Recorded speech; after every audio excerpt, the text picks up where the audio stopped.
overall project of the white man, which is a global project, it has been a global project for over 500 years, yes, sir, is the unmanning of the black male. Yes. He has systematically unmanned the black male everywhere he has gone. Well, I like the term, but as the elder, I get a little prerogative. Yes, you He do. has ungod the black man. That is, I salute he has that. ungod the black man. I asked a question in a lecture. How do you make God gay? You know, just let that marinate. It's an offensive question, right? But think about it. Honorable Elijah Muhammad said, wherever you look at a black man, you're seeing God. We spent these last 20 minutes talking about black homosexuals. So somebody made God gay. How do you make God gay? There's only one way to do it. Make God not God. That's right. By making God not God, you can make him gay. And God is a being of power and force. Once you disempower the black man, and that's what white supremacy did, and has been the objective for white supremacy globally, disempowering the black male. By man, I'm not just talking euphemistically about man and woman, specifically disempowering the black male in the home and in society. That's what made God non-God and set the path or set the course to making him gay. But the unmanning takes place even before you get to homosexuality. Even if you don't get to homosexuality, an unmanned, a black male in his home who has no authority because he's living in his wife's house, because he has to get an allowance, he has to ask his wife for money because she's the breadwinner and not him. So he has no authority in his home. That's an unmanned black man. And because he's unmanned, because he cannot provide for her, she may love him, but she can't respect him. And so there's disorder in the home. That's deliberately done. Oh, agree 100%. That's part of the assault. And my point is that needs as much attention as homosexuality. All of the ways in which the black male is unmanned, socially, economically, culturally, intellectually, as well as sexually. All of those aspects are part of the assault that we uncover and document in the book. And Baba, may I just one? You mentioned hypersexuality earlier. Now, this having you here, Dr. Muhammad, is a great teaching tool for a viewer right now that's trying to determine, because what is a healthy libido? What is working within the realm of healthy sexuality? And when do you cross that line to become a hypersexualized individual? Is it volume? Is it activity? Is it nature? What makes you hypersexual from your research? Sexuality is divine. You know, we Muslims. We ain't Catholics. We Muslims. we don't do the Catholicism in Islam. Because sexuality, sex is divine. Sex is the way God reproduces himself. Hypersexuality is sex with no discipline. Hypersexuality is sex as a spawn of impulse. Impulsive sexuality. And this is how they produced hypersexuality, by assaulting the biochemical that controls our impulses. The police, the biochemical police of our impulses is serotonin, the brain chemical. I document how they deliberately assaulted the serotonergic or serotonin system of black boys in particular, and this produced hyper-aggressiveness and hypersexuality because it made us slaves of our impulses. High serotonin levels is necessary to be in control of our impulses, our natural drive. When you lower serotonin levels, then we become slaves to our impulses, sexual, dietary, otherwise. That's why obesity runs wild in the black community. Impulsive violence, not strategic violence, impulsive violence and aggression. You looked at my woman wrong, so I'm gonna literally kill you. That's that impulsive violence. Impulsive sexuality. We'll throw it in anything that will spread her legs with no consideration of responsibility, no consideration of duty. That's hypersexuality. It's irresponsible sexuality. Sexuality is of God. Irresponsible, weaponized sexuality is of Satan, the white man. So the last part of that, the impulsiveness is what identifies. So it's not promiscuity, it's not multiple partners. It's just, now let's say you're in a monogamous relationship that you have impulsive sex in. Are you still considered to be a hypersexual person if you have one partner and you and your partner just decide to impulsively have sex? Is that still classified as hypersexual? Well, no, that's not what I'm talking about. You know, terms such as promiscuity, you know, those are, you have to define that in cultural context. Because what's promiscuous in this cultural context is polygyny in this cultural context. True. So I'm not talking about socially loaded constructs. Nor am I talking about a monogamous or polygynous family that has a high libido, has a lot of healthy sex. See, a married couple who has a lot of sex, you know, that's healthy. Whether they have it once a week or 100 times a week, if it's consensual and they're responsible with it, praise belongs to Allah. Well, we're talking about the impulsive hypersexuality. Is that sexuality that is totally unrestricted by cognitive thinking. We will run up in anything, even without, in 2017, where the face of AIDS is no longer white. It's not even homosexual, black homosexual. Whereas it is the case that black homosexuals are a bigger piece of the AIDS pie than disproportionate to their numbers than whites. But black heterosexuals, male and female, in certain states are the face of AIDS. Yet hypersexuality is us who, despite that, we can't stop from running up in women, running up in groupies with no condom. Why? Because it's impulsive. So that the impulsive hypersexuality is that sexuality that can't be controlled by our cognitive process, just like obesity.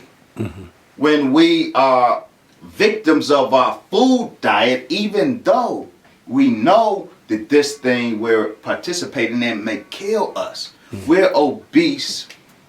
Our obesity is a threat to our health, but we continue consuming, even though we know intellectually we shouldn't be doing it. But our mind is not the rider of our appetite. That's when it's impulsive.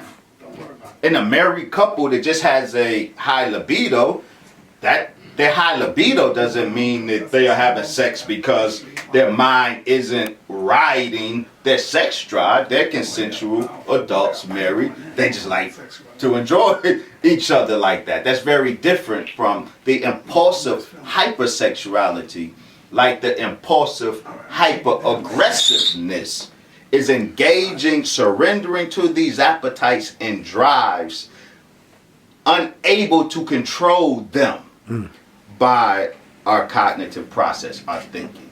Thank you. That made total sense, and I'm sure the viewers got a lot of knowledge from that. Thank you, Dr. Muhammad. Let me ask you, what is the proof of your research? Because you know the people don't just take things on face value anymore. You said you had confessions. What did you mean by that? Yeah. Ronald's, well, you speaking specifically of the crack confessions, because a whole book, yes, I can subtitle it The Confessions. Right, that's what I'm talking about.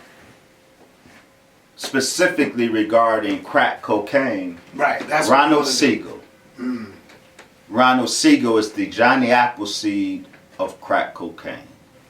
Ronald Siegel confessed in courts of law and on radio to having been the first one to, in his words, discover crack cocaine 13 years before the world knew what a crack cocaine was. He confessed to having trained monkeys in the basement laboratory of UCLA, trained them how to smoke crack cocaine 13 years before our people in South Central Los Angeles knew anything about crack cocaine. Even powdered cocaine, because it was too expensive for them. We were still tripping on heroin and marijuana.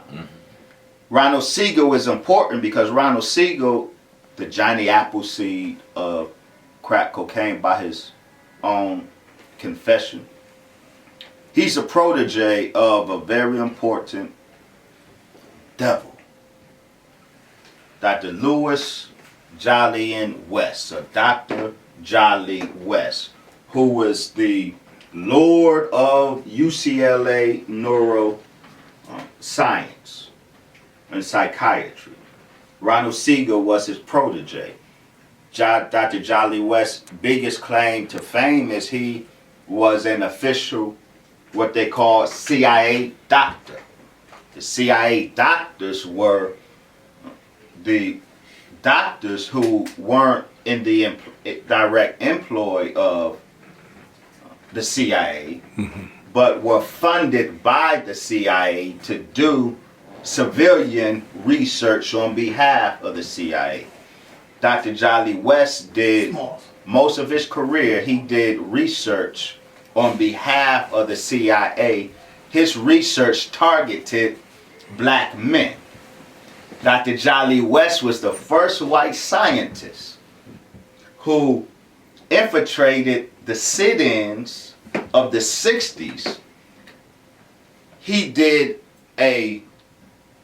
was an observer, participant in the sit-ins. His purpose was to discover the cause of the psychology behind Negro revolt. Follow me. Allow me to elaborate. This is critical to everything we're saying. This CIA Dr. Jolly West, the mentor of Ronald Siegel, the Johnny Appleseed of crack cocaine, Jolly West in the early 60s was the first. He planted himself in the civil rights sit-in movements to understand and formulate protocols for the Negro Revolt, when the Negro Revolt at that time was sit-ins and protests. But in 1975, something happened. It changed the world for Jolly West and for black people consequently. In 1965, Watts blew up. Urban black males in particular got violent in their revolt. And then in 1967, Detroit blew up. And then in 1968, after Dr. Martin Luther King Jr. was assassinated, 100 cities blew up. Dr. Jolly West, the CIA, and this government automatically, public enemy number one was an inner city black male. And they formed, this was the new revolt now. It went from the Negro revolt with sit-ins and protests to the inner city revolt with violent uprisings. So the CIA formulated plans to neutralize the inner city black male. The violence initiative, we got all of the documents. Dr. Jolly West, the CIA doctor, did the research for the CIA on how to neutralize the mind of the inner city black male, because they had determined that they rose up in watch Detroit and the 100 other cities, not because of social and economic deprivation. They rose up because they had a mental deformity. And so the solution to black males rising up violently was to mind fix them through psychosurgery, physically assaulting their brain tissue, or by chemical psychosurgery, by assaulting their mind, by taming their mind through chemicals. Dr. Jolly West was the primary CIA doctor commissioned he got MK Ultra dollars to do this research targeting inner city black boys, taming, mind fixing them. His protege, Ronald Siegel, comes up with crack cocaine, which was the first chemical ice pick, because you remember the lobotomies? Lobotomy. The brain surgeries, they use an ice pick. They literally stuck an ice pick through the eye sockets to damage tissue. This was what was proposed initially for inner city black boys. But then they got more sophisticated. Crack cocaine was the first chemical ice pick that was tried. Ronald Siegel, the student of CIA Dr. Jolly West, is the one who did that initial research with crack cocaine, and then 13 years later it was released in South Central Los Angeles. It moved, you know how and when it came to New York? It was dumped. The CIA doctors dumped crack cocaine in South Central Los Angeles in 1981, 1982. It was an epicenter, and it was confined there until 1985. But then the Honorable Mr. Louis Farrakhan spoke at the LA Forum in 1985 and drew thousands. The controversy was enormous. When he went from the LA Forum to Madison Square Gardens, power at last forever. I saw him. There was a huge controversy.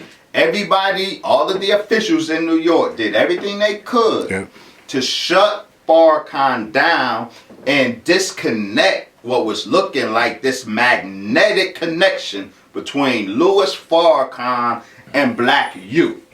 He came, despite their protests and their conniving, he came to Madison Square Garden, 25,000 inside, 25,000 outside. Young brothers. They came with guns because we lived guns that the government gave us. But when they found out they couldn't bring the guns in, they dropped them. That was a sign to our enemies. It was 3 weeks later, 3 weeks after Power at Last Forever at Madison Square Gardens, where crack cocaine is first reported in New York. Crack cocaine was to be the chemical ice pick to neutralize the inner city black male that will rise up. To what? To neutralize that? To neutralize. To mind fix the black male who will rise up against white authority. And Farrakhan showed that he's the magnet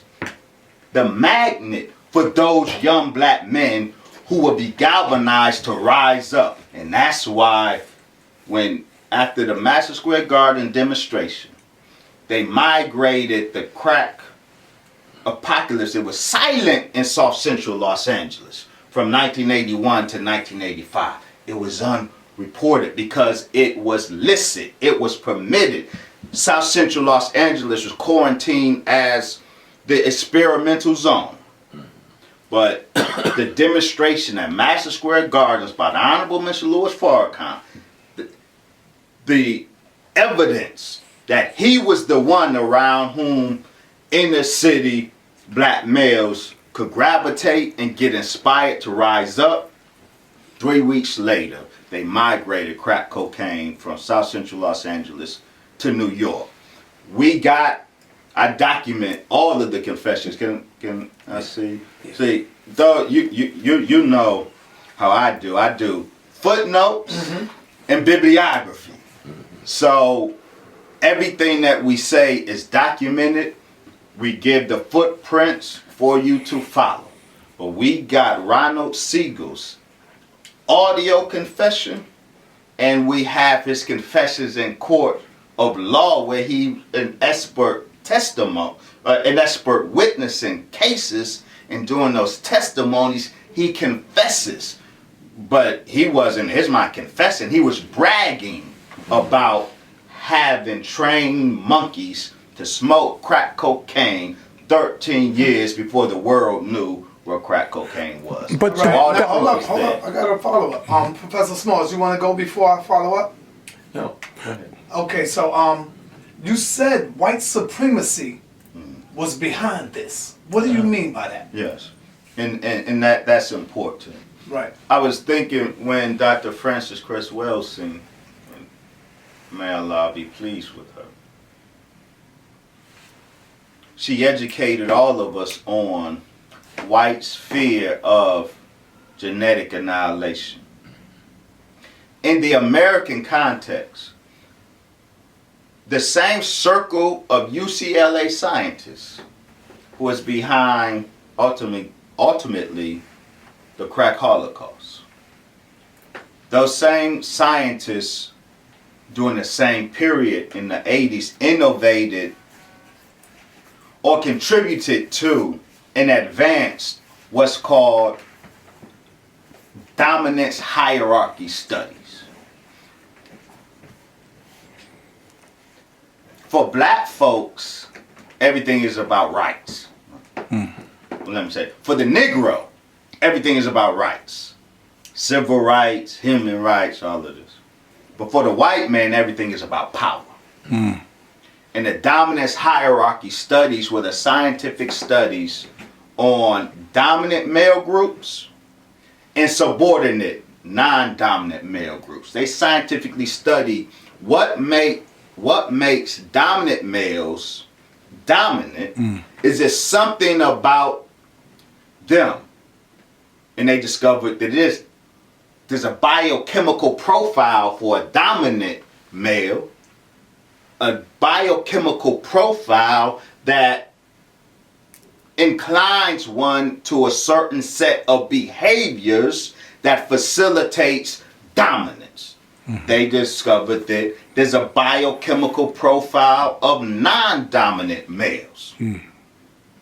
Non-dominant males have a different biochemical, not genetic, have a different biochemical profile than dominant males. And the biochemical profile of subordinate non-dominant males, that profile inclines them to a certain set of behaviors that perpetuates their continued non-dominance.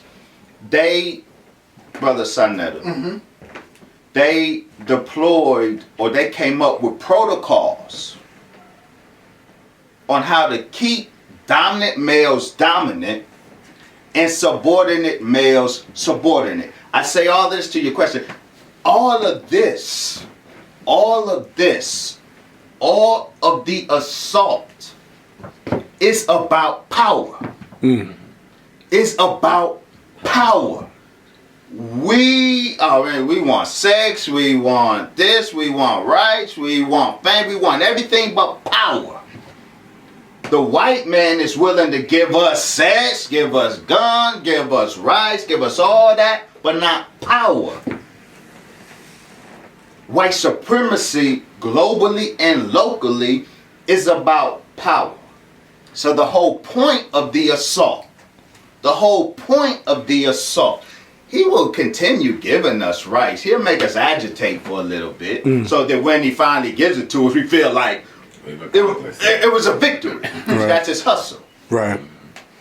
He will give us everything that we ask for eventually, because he knows the one thing we need, we won't demand it: power. So all of this is about maintaining the current dominance hierarchy. All of this is about keeping white males as the dominant male group and black males as the subordinate male group. White males as the alpha male of America, and the black man as the epsilon male of black America. Alpha being the first letter of the Greek alphabet. Dominance hierarchy studies categorize the different levels of male dominance. The highest level, the dominant male, is that alpha male. Then you got beta males, you got gamma males, you got delta males, all down the hierarchy. And the lowest, the most non-dominant, the epsilon male. That's the so-called Negro in America. And so everything that they do is to protect that dominance hierarchy, to keep white males alpha and black males epsilon. You also mentioned that science is behind this. You mentioned that chemicals are feminizing the black man, and that chemicals are also emasculating the black woman. Can you please explain that? Masculinizing. Masculinizing, absolutely. Right. Masculinizing. The black community is under what I call an estrogen assault.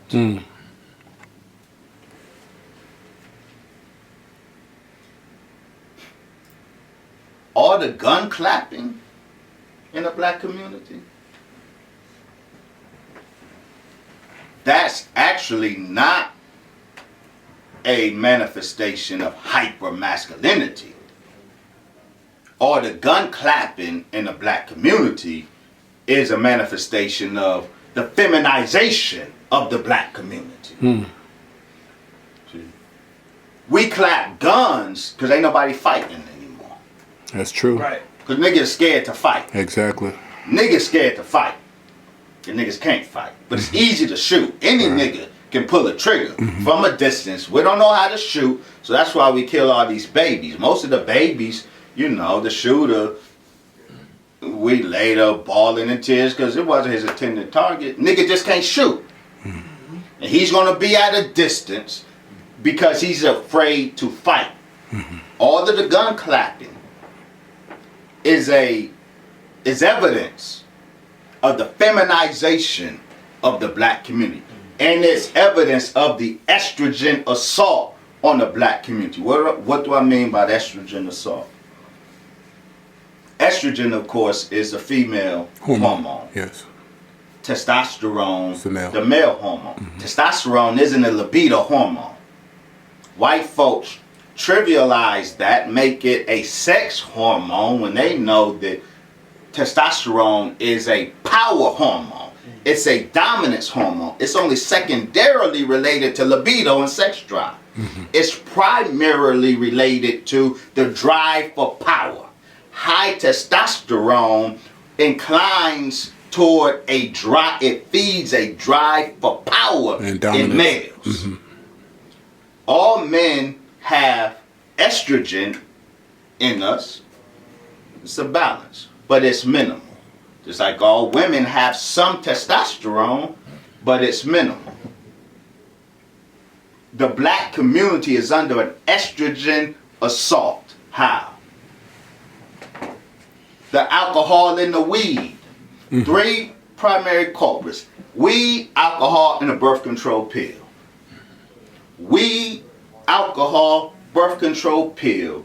The primary culprits, or among the 3 primary culprits of the feminization of black men and the masculinization of black women. Now there are other chemicals involved. There's other science involved, especially with regard to the feminization of black men. We can talk about phthalates. We can talk about atrazine. But weed and alcohol, marijuana, loud, 2017 herb, I don't care what you call it. Weed and alcohol are the number one chemical feminizers of black men. Why? That's heavy there. It is a fact that we have documented. The THC chemical in marijuana, the chemical that gets you high, which is what you want, which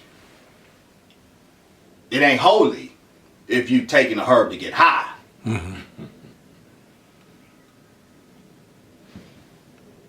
And originally, natural cannabis on average, or marijuana on average, has a THC content of less than 1%. The marijuana that's being loud, the marijuana being smoked on the street today has a THC content of anywhere from 10 to 20%. Why was it, and I document how it was deliberately, the THC content in marijuana was deliberately increased. Why was it deliberately increased? Because THC assaults the testosterone of males. THC castrates, chemically castrates in two ways.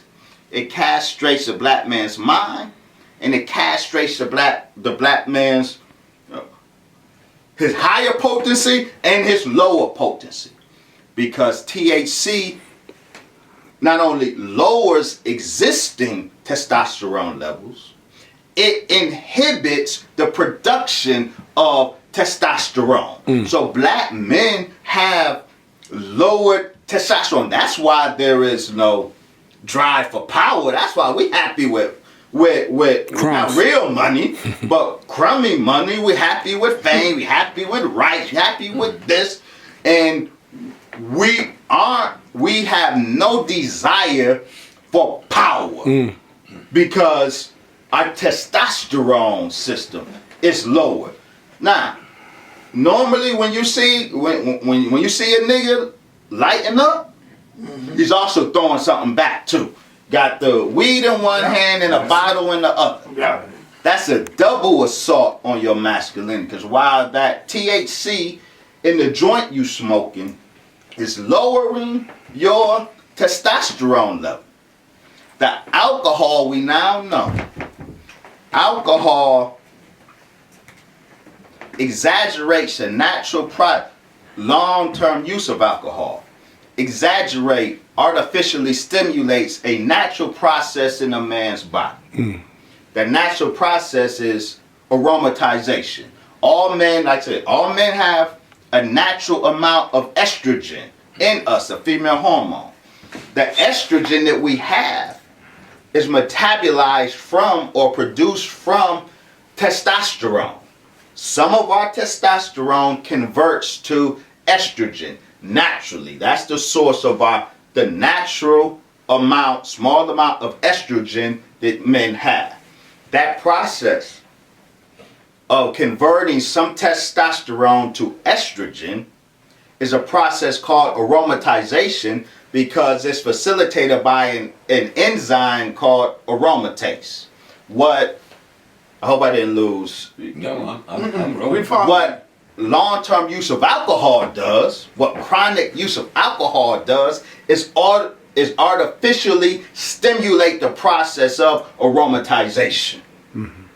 So instead of leaving be at the natural amount of estrogen in the body, alcohol use stimulates it artificially, puts it in overdrive, so it builds excess estrogen in the man's body. This is why chronic alcohol users, if you ask them to get naked, I'm not saying you should, but if you ask them to get naked, there's two things you will likely discover in many chronic alcohol abusers. Man boobs are small testicles. Interesting, interesting. Dr. Muhammad, if I may bring you back to the question of power again, in that with lack of testosterone levels, the alpha male, one, doesn't seek, or doesn't become an alpha male, doesn't seek power. Now, you clearly are following the legacy of a lot of the men that the Honorable Elijah Muhammad has set on the path of knowledge, wisdom, in Malcolm X, in the Honorable Louis Farrakhan. Now, with the documented information and the confessions, like you said, even stated in the courts of law, does this evidence rise to the point where this can be taken to a world court? Do we now have solid evidence of implicit genocide being committed on us? And then could we now seek power by clearly showing that this man has been moving in all ungodly ways to suppress our people? Unequivocally, yes. That's the point of the book. The Honorable Brother Minister Louis Farrakhan, in fact, stated to the world that he's sending that book with its evidences to President Donald Trump and Attorney General Sessions.